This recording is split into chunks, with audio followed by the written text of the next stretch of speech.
Avant de commencer cette vidéo, je te prends 10 secondes de ta vie pour t'informer qu'il y a un formulaire en ligne sur ma chaîne pour élire le meilleur animé de l'année 2017. Le lien est ici. Donc vas-y, allez, bonne vidéo.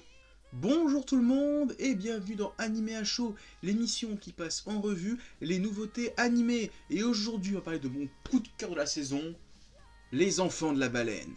Petit résumé pour commencer, la baleine de glaise est un vaisseau flottant sur une mer de sable. La plupart de ses habitants possèdent un pouvoir surnaturel qui les empêche de vivre aussi longtemps que des humains normaux. Shakuro, un jeune garçon atteint de la maladie d'hypergraphie, vit une vie paisible avec ses amis. Mais ce calme pourrait prendre fin à la suite d'une rencontre avec une étrange jeune fille nommée Lycos. Pouah! Comment j'ai kiffé! Depuis le temps qu'on me casse les oreilles avec cette série en me disant que c'est trop bien. Mais pourquoi vous m'avez pas cassé les couilles plus tôt? Putain que c'était bon, putain que j'ai kiffé! Visuellement, c'est super beau. Déjà que le manga est joli, de ce que j'ai pu voir de quelques illustrations en couleur de l'auteur, c'est quand même bien chiadé. Il y a un petit côté aquarelle dans le dessin qui est quand même très beau. Il y a des arrière-plans qui sont juste sublimes. Et au final, il se dégage une atmosphère assez paisible dans la série. Alors que putain, tu le sens après quelques épisodes que tu vas chialer du sang. Pareil pour les marqués, ces individus qui maîtrisent le Senya, la magie de ce monde. Les utilisateurs ont des marques qui leur apparaissent sur le corps quand ils utilisent leur pouvoir. C'est bien foutu, c'est super joli, la colo est sublime et les designs en général est quand même bien foutu, j'aime beaucoup. Narrativement, je sens qu'on part sur un délire proche d'un SNK.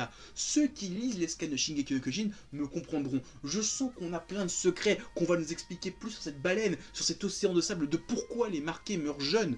Et moi, je veux savoir tous ces secrets.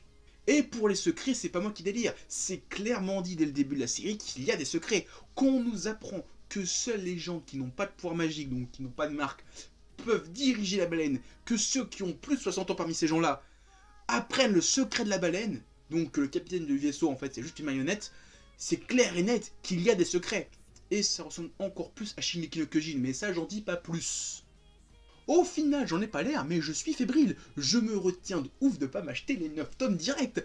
Par contre, une chose est sûre, quand le dernier épisode va sortir, qu'à la fin de l'épisode on va nous dire merci d'avoir regardé notre série, à l'année prochaine ou à dans 10 ans pour la suite, direct je claque la carte bancaire, direct je m'achète tous les tomes. Je l'ai dit pour Altaïr, et je l'ai dit pour l'ère des cristaux, je l'ai dit pour The Ancient Magus Bride. Mais là, la hype, elle est tellement ouf après avoir vu autant d'épisodes.